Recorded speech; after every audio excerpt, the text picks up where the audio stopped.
Let's suppose that you were able every night to dream any dream you wanted to dream. And that you could, for example, have the power within one night to dream 75 years of time, or any length of time you wanted to have. And you would naturally, as you began on this adventure of dreams, you would fulfill all your wishes. You would have every kind of pleasure you could conceive. And after several nights of 75 years of total pleasure each, you would say, well, that was pretty great.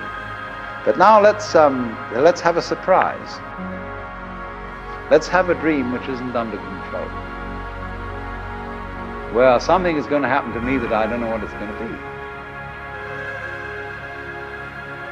And you would dig that and come out of that and say, wow, that was a close shave, wasn't it?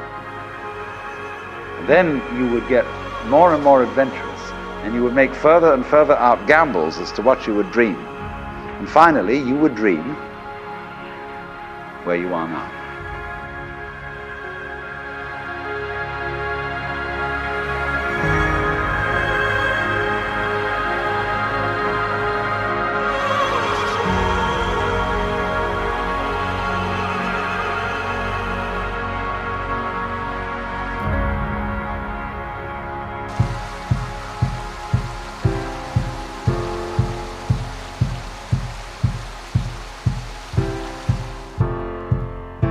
This is Alec, one of my best friends, and the only person I know crazy enough that I can convince to go canoeing with me, over 40 miles on the western boundary of Glacier National Park. No service, no people, a high chance of grizzlies, and a certain chance for fun. It was just spontaneous. We're just like, you want to go canoe this river in Montana? Yeah, let's do it. And then we left. We drove like over 2,000 miles in less than a week. We spent 17 hours plus in a car the last day just so we could go up and spend 3 days on this river. And that, I don't know, probably like truly made the experience. Was it worth it? It was so worth it. I'd do that again in a heartbeat.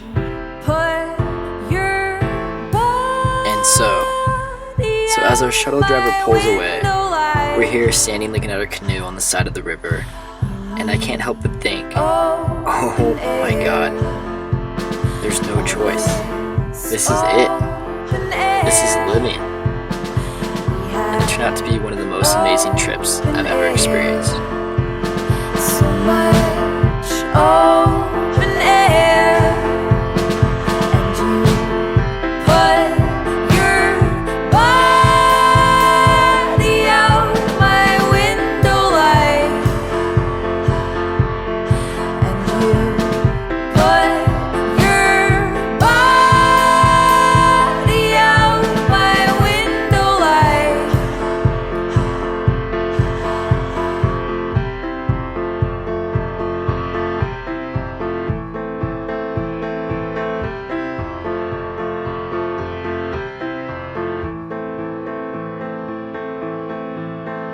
With the top down,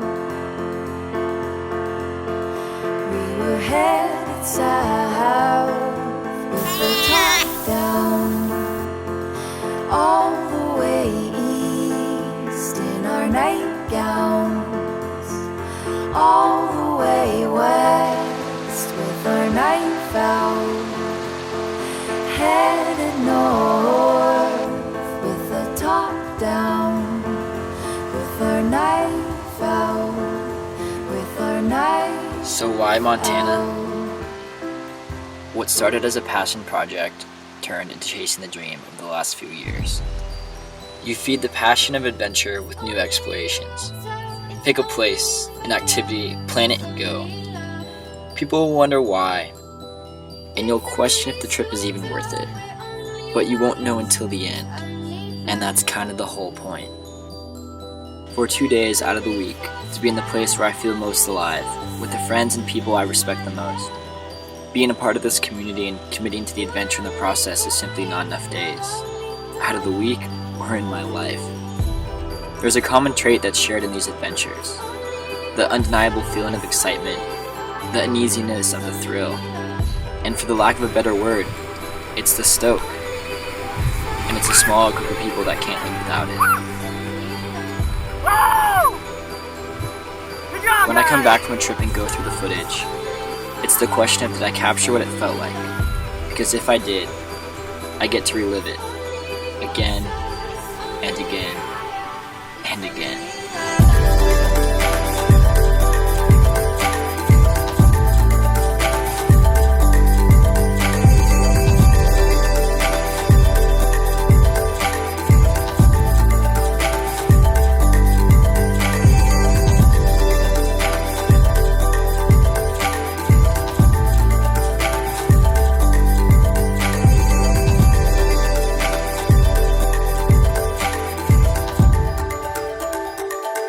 Manifest the dream, because in Stoke we trust.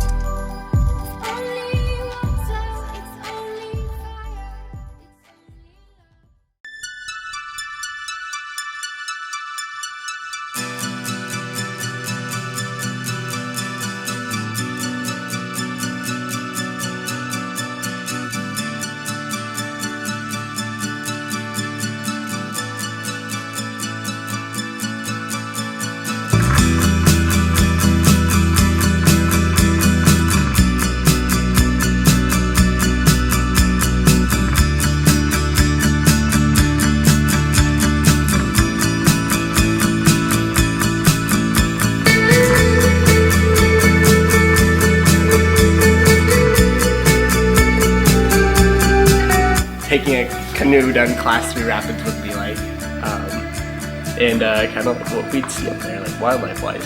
Hoping not to get mauled by wolves or bears, or Clayton in the middle of the night. Oh my gosh.